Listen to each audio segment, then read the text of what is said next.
बोलिए भारत माता की जय हो। गौ माता की जय हो। गंगा माता की जय हो। श्री राम जन्मभूमि की जय हो। श्री कृष्ण जन्मभूमि की जय हो। काशी विश्वनाथ की जय हो। हिंदू धर्म की जय हो। हिंदू संस्कृति की जय हो। हिंदू सभ्यता की जय हो। हिंदू समाज की जय हो। बोलो रे बेलिया अमृतवाणी हर हर महादेव। पूज्य संत चरण और शिवगंज नगर से पधारे हुए सभी राष्ट्रभक्त, देशभक्त, धर्म प्रेमी सज्जनों, माताओं, बहनों,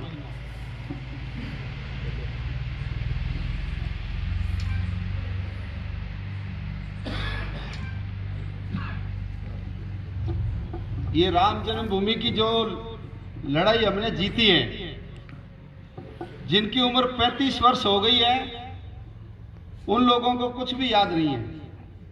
35 वर्ष से ऊपर की उम्र वालों को सारा कुछ याद है, तो उनको एक बार स्मरण करवाना और 35 साल से कम की उम्र वालों को उन पूरी घटनाक्रम की जानकारी देना, ऐसा मुझे बताया गया। मैं थोड़ा सा इसके ऊपर विषय रखूंगा।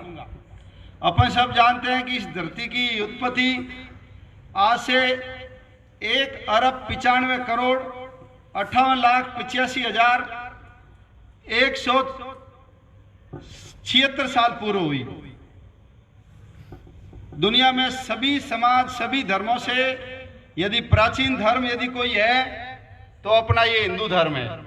जब से सृष्टि का निर्माण हुआ है तब से लेकर अभी तक हम अनवरत धरती के ऊपर रहते आए हैं। कई सभ्यताएं बनी, सभ्यताएं चली गई। सभी समाजों का, सभी धर्मों का यदि विशेषता क्या है ऐसा पूछा जाए तो हिंदू धर्म की जो सबसे बड़ी विशेषता है वो विशेषता ये है कि बाकी धर्मों के अंदर कोई बेटा आया होगा, कोई पैगंबर आया होगा, कोई दूत बन करके आया होगा, लेकिन साक्षात भगवान यदि किसी धरती पर आया है तो वो धरती केवल भारत भूमि है। और एक बार नहीं आया, अनेकों बार भगवान इस धरती के ऊपर प्रकट हुआ है। हम सब लोगों ने भी ऐसी मोक्ष भूमि, पुण्य भूमि, ऐसी कर्म भूमि, जिसको यहाँ के रहने वाले लोग भारत माता के नाम से जानते हैं, हम सब लोगों ने उस धरती के ऊपर, इस धरती पे हम सब लोग पैदा हुए हैं। देवता जिस धरती के ऊपर ललचाते हैं आने के लिए, गायंती देवा किल गीत कानी धन्यास्तुते भरत भूमि भागे, हम सब लोगों ने ऐसी पुण्य भूमि पे हम पैदा हुए हैं, इसलिए भगवान का हम सब लोग धन्यवाद करते हैं। आज से 17,85,000 साल पहले भगवान राम इस धरती पर आए।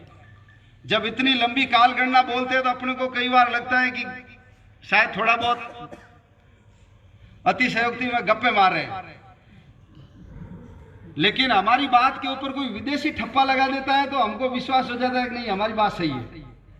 जब राम सेतु को तोड़ा जा रहा था तो राम सेतु की डिजाइन को देख करके, क्योंकि समुद्र में भी नदियां चलती है, तो लंका और भारत के बीच में जो समुद्र में ही पानी चलता है, तो जिधर से पानी आ रहा है वो जो पुल बना हुआ है उसका जो आर्क है, उसकी जो गोलाई है, जिधर से पानी आ रहा है उधर से गोलाई लिए हुए है। कारण क्या है? पानी का दबाव पड़ेगा, आधा भार लंका लेगी, आधा भार भारत लेगा, पुल टूटेगा नहीं। यदि पुल उल्टा बना देते ऐसे, धक्का लगता, पुल टूट जाता। अमेरिका को क्या लगा? अमेरिका को लगा कि ये किसी मनुष्य के द्वारा बनाया हुआ नहीं है, ये प्रकृति के द्वारा बनाया हुआ नहीं है, ये मनुष्य के द्वारा बनाया हुआ है। उन्होंने उसके पत्थर को लिया और अपनी लेबोरेटरी में उसकी टेस्टिंग की, तो नासा ने बोला कि इस पुल के अंदर लगा हुआ चूना, इसमें प्रयोग की गई लकड़ी और इसमें प्रयोग किया गया पत्थर, उसकी उम्र 17.5 लाख साल पुरानी है। यानी हमारी बात, हमारे पूर्वजों ने जो कहा वो एकदम सत्य सिद्ध हुई। भगवान राम के गोलोक चले जाने के बाद उनके दोनों पुत्रों ने मिलकर के अयोध्या में सरयू नदी के किनारे भव्य भगवान श्री राम का मंदिर निर्माण किया। कालांतर में कभी बाढ़ आई होगी, मंदिर ध्वस्त हो गया। विक्रमादित्य आज से 2076 साल, अभी 25 तारीख से 2077वां साल आरंभ हो जाएगा। 2076 साल पहले विक्रमादित्य को लगा कि मैं जिस अयोध्या का राजा हूं उसमें भगवान राम जन्मे हुए, लेकिन मेरे को पता ही नहीं कहां जन्मे। तपस्या की, आकाशवाणी हुई, जिस स्थान पे गाय खड़ी हो, थनों से दूध निकल रहा हो, समझ लेना वो भगवान राम की जन्मभूमि है। एक बार घूमते घूमते उनको एक गाय दिखी जिसके स्तनों से दूध निकल रहा था। खुदाई की, उसमें से प्रमाण निकल गए। विक्रमादित्य ने 84 खंभों से, जिसमें से 14 खंभे कसौटी नाम के पत्थर के थे, सोना घिस करके पता लगाते हैं असली है या नकली, कसौटी का पत्थर बड़ा महंगा होता है। ऐसे 84 खंभों से आज से 2076 साल पहले विक्रमादित्य ने सरयू के किनारे भव्य भगवान श्री राम का मंदिर निर्माण किया। आज से 2020 साल पहले ईसाईयत का उदय हुआ। आज से 1400 साल पहले इस्लाम का उदय हुआ। और इस्लाम और ईसाईयत ये दोनों दुनिया में केवल और केवल हम रहेंगे, दूसरे किसी को जिंदा रहने देंगे नहीं, इस सिद्धांत के आधार पर आगे बढ़े।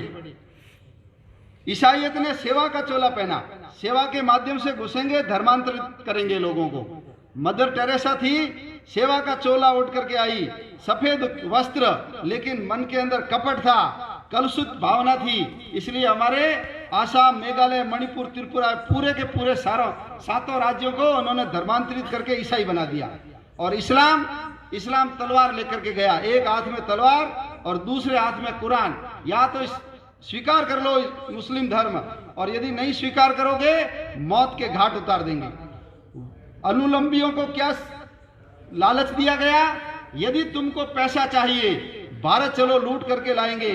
और दूसरा लालच दिया महिलाओं का, तुमको स्त्रियां चाहिए भारत चलो लूट करके उठा करके लाएंगे। और मर भी जाएंगे तो मरने के बाद हमारी तरह कोई वैकुंठ नहीं मिलेगा, कोई मोक्ष नहीं मिलेगा। अल्लाह ताला तुमको मरने के बाद 72 प्रकार की हूरें देगा। ऐसा लालच दे करके इस्लाम दुनिया के अंदर पैर पसारना उसने आरंभ किया। हमारा समाज जब जागृत था, हमारे समाज के सामने लक्ष्य था कृणवंतो विश्व आर्यम, सारी दुनिया को आर्य बनाएंगे। आर्य का मतलब है सभ्य बनाएंगे, श्रेष्ठ बनाएंगे, सुसंस्कृत बनाएंगे।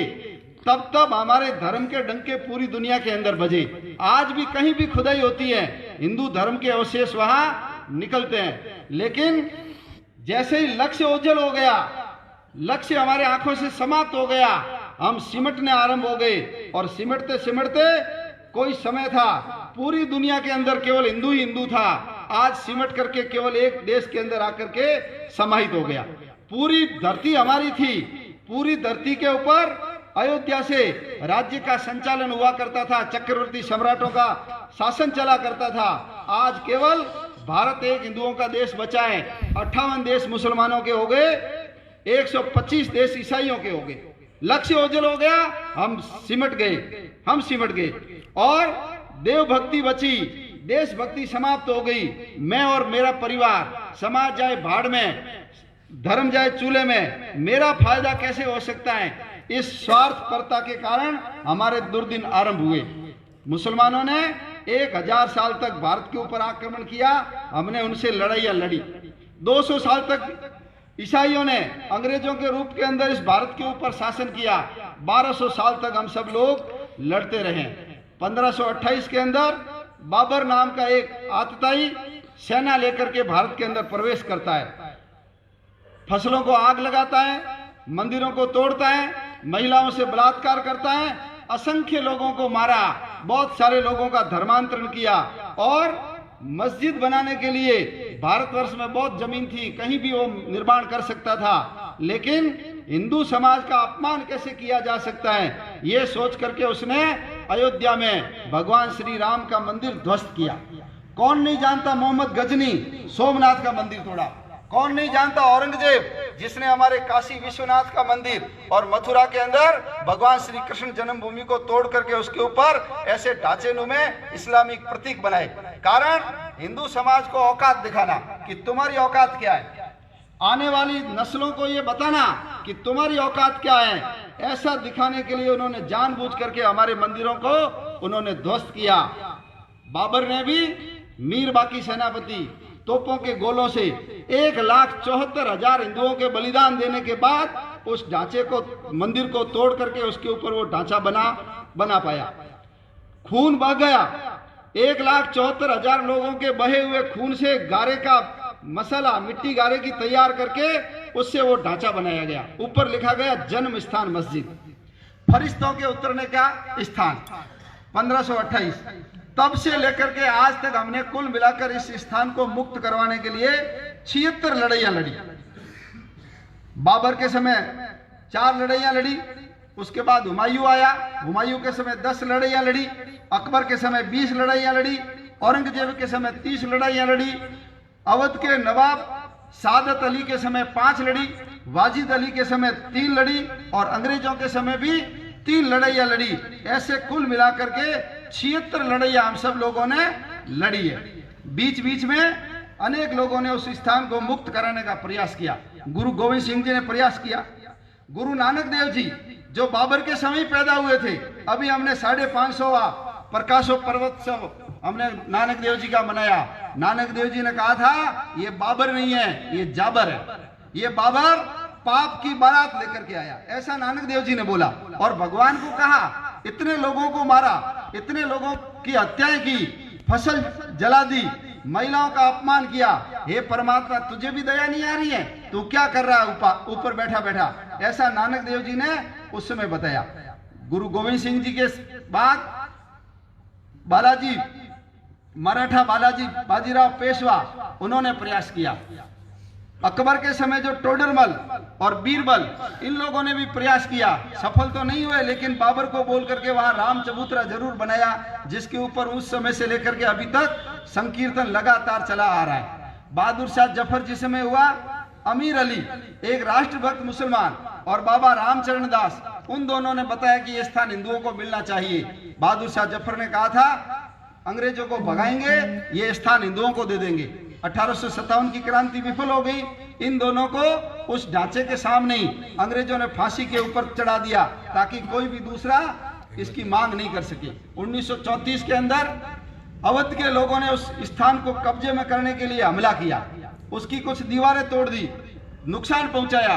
अंग्रेजों ने उसको आगे दीवार बना करके अपने कब्जे में ले लिया, उसका निराकरण नहीं किया ताकि यह विवाद बना रहे। 1949 22 दिसंबर की रात्रि को वहां पर भगवान राम प्रकट होते हैं। जो उसके चौकीदार था, बरकत अली उसका नाम था, उसने अपने बयानों में लिखा है और मरते दम तक उस बयानों के ऊपर काबिल अटल रहा कि मैंने रात्रि को एक छोटे बच्चे को घुटनों के बल चलते हुए देखा, एकदम देदीप्य प्रकाशमान। मैं बेहोश हो गया और जब सवेरा हुआ तो मैंने उस स्थान के ऊपर लोगों से भरी हुई भीड़ देखी और मूर्तियां विराजमान थी। 1949 का समय। अपने सब लोग जानते हैं, मंदिर को मुक्त करवाना है तो किसी न किसी व्यक्ति ने योजना से ही सारा काम किया होगा। 1950 26 जनवरी को संविधान लागू होता है और संविधान लागू होने से ठीक 10 दिन पहले 16 जनवरी 1950 को गोपाल सिंह विशारद नाम के व्यक्ति ने केस लगाया कि हमको पूजा का स्थान दिया जाना चाहिए। जिस समय मूर्तियां प्रकट हुई थी उस समय तत्कालीन केसी पंत कांग्रेस सरकार, उसने उसको अपने कब्जे में लिया, जाली लगा करके ताले लगा दिए उसके ऊपर। कोई हिंदू अंदर जा नहीं सकता था, पूजा कर नहीं सकता था। गोपाल सिंह विशारद ने कहा मूर्तियों की पूजा होनी चाहिए, मुझे पूजा करने का अधिकार दो। 1959 रामानंद संप्रदाय का निर्मोही अखाड़ा, उसने भी वाद दायर किया कि स्थान हमको दे दिया जाए। 1961 के अंदर मुसलमान चेतते हैं और वो कोर्ट के अंदर वाद दायर करते हैं कि ये जमीन मुसलमानों की है, इसलिए हमको बाबरी मस्जिद एक्शन कमेटी बनती है, ये स्थान हमको देना चाहिए। 1925 में संघ की स्थापना होती है। 1964 में विश्व हिंदू परिषद बनता है और संतों के मार्गदर्शन में, संघ की योजना से और विश्व हिंदू परिषद की मेहनत और परिश्रम से इस स्थान को मुक्त करवाना चाहिए। राम का मंदिर तो बना नहीं है, लेकिन राम के मंदिर के साथ साथ ये भगवती भारत माता का भी मंदिर बनना चाहिए। एक एक हिंदू समाज के व्यक्ति को जाकर के जगाना पड़ेगा। वो आत्मशून्य हो गया है, दिग्भ्रमित हो गया है, उसके अंदर आत्मविश्वास जागृत करना पड़ेगा। इसलिए बड़ा आंदोलन चलाओ, हर व्यक्ति तक पहुंचना है, हर व्यक्ति को झकझोर दे, इस प्रकार की योजना बनानी चाहिए। मोरपंजी पिंगले और बहुत सारे लोग बैठते हैं राम शिला पूजन हम सब लोग करवाएंगे, ऐसा विचार आता है। लेकिन शिला पूजन हो उससे पहले ताले तो खुले। तो जहां सीता माता पैदा हुई थी, सीतामढ़ी, वहां से लेकर के अयोध्या तक राम जानकी रथ यात्राओं का निर्माण होता है और यात्राएं आरंभ होती है। संत घोषणा करते हैं या तो ताला खोलो, नहीं तो हम ताला तोड़ देंगे। इंदिरा गांधी की हत्या हो गई, यात्राएं रुक गई। 1986 के अंदर फिर यात्राएं वापस शुरू हुई और हम सबको याद होगा गंगा जल रथ यात्राएं आई थी। ट्रक के ऊपर बड़े बड़े कलश रखे थे, एक लोटा घर से पानी लाओ, उस अंदर डालो, उसमें लोटा भर करके ले जाओ। पूरे भारत के अंदर अभूतपूर्व सफलता के साथ गंगा जल रथ यात्राएं निकली। परिणाम 1986 के अंदर ताले खुल गए और एक व्यक्ति अंदर जाकर के पूजा कर सकता है, ऐसा न्यायालय ने निर्णय दे दिया। लेकिन ताले खुल गए, मंदिर नहीं बनेगा, हिंदुओं को जगाना चाहिए। रामशिला का निर्माण होता है। गुजरात के चंद्रकांत भाई सोमपुरा, उन्होंने 135 फीट लंबा, 270 फीट, 135 फीट चौड़ा, 270 फीट लंबा और 125 फीट ऊपर ऐसा भव्य भगवान श्री राम के मंदिर निर्माण के लिए एक मॉडल तैयार किया। आप सब लोग जो चित्र देखते हो, ये वही चित्र है। उस चित्र को गाड़ों के ऊपर रख करके उस रामशिला को लेकर के हम घर घर गए थे। हर व्यक्ति ₹1.25 दे और उसकी पूजा करे। पूरे देश के अंदर 3.5 लाख गांव के अंदर 3.25 लाख शिलाओं का पूजन होता है। 8 करोड़ रुपए इकट्ठे होते हैं और उसी 8 करोड़ रुपयों से हम सब जानते हैं पत्थर खरीदे जाते हैं। ये भरतपुर का बंसी पहाड़पुर नाम का जो पत्थर है, भारत का सर्वश्रेष्ठ पत्थर, आने वाले 1000 साल में भी वो पत्थर खराब नहीं होगा। उसकी तराशी अपने और कहीं नहीं हुई, ये पिंडवाड़ा के अंदर हुई। आज भी वहाँ 135 बाई 270 फीट के 2 प्लेटफॉर्म बने हुए हैं। सारे पत्थर रख रख करके जोड़ जोड़ करके देखे थे। इंटरलॉकिंग सिस्टम है और तराश करके नंबरिंग की गई थी कि कभी बनाना पड़ा तो तुरंत मंदिर हम तैयार कर लेंगे। जागृति हो गई। संतों ने सब लोगों से आह्वान किया कि अयोध्या पहुंचिए, हम मंदिर का निर्माण आरंभ करेंगे। 9 नवंबर 1989 का दिन तय किया गया। जिस समय से इसका आंदोलन चला, जितनी भी सरकारें रही, हिंदू समाज के साथ कोई नहीं रही। कारण हिंदू बंटा हुआ है, हिंदू एक साथ नहीं है। सब लोग मुसलमानों की चापलूसी करते थे। कारण मुसलमानों का कोई इमाम फतवा जारी करता था, सारे मुसलमान उनकी तरफ बढ़ते थे। हिंदुओं का कोई एक नेतृत्व नहीं, कोई लीडरशिप नहीं। इसलिए लोग मजाक भी करते थे कि 4 हिंदू कब एक दिशा में चलते हैं, जब 5वां उसके कंधे के ऊपर होता है। राम नाम सत्य बोलते हुए हिंदू एक दिशा में चलता है, बाकी हिंदू कभी एक दिशा में चलते नहीं है। ऐसी भावना हिंदुओं में थी, इसलिए सरकार हमारे साथ नहीं थी। कोर्ट ने एक दिन पहले निर्णय दिया कि जहां शिलान्यास होगा वो स्थान विवादित नहीं है, आप शिलान्यास कर सकते हो। जहां ढांचा बना हुआ था वो तो 80 बाई 100 का ही था, लेकिन 67 एकड़ जमीन हम सब लोगों ने जो पैसे दिए थे उससे खरीद ली थी। चारों तरफ से सारी जमीनें खरीद करके जिन जिन व्यापारियों की दुकानें वगैरह थी ले ली और पूरी घेराबंदी कर दी थी कि कल मान लो उल्टा निर्णय हो भी जाए तो उसके अंदर घुसेंगे कैसे। जहां प्रवेश द्वार था वहां शिलान्यास हुआ। और शिलान्यास किससे करवाया गया?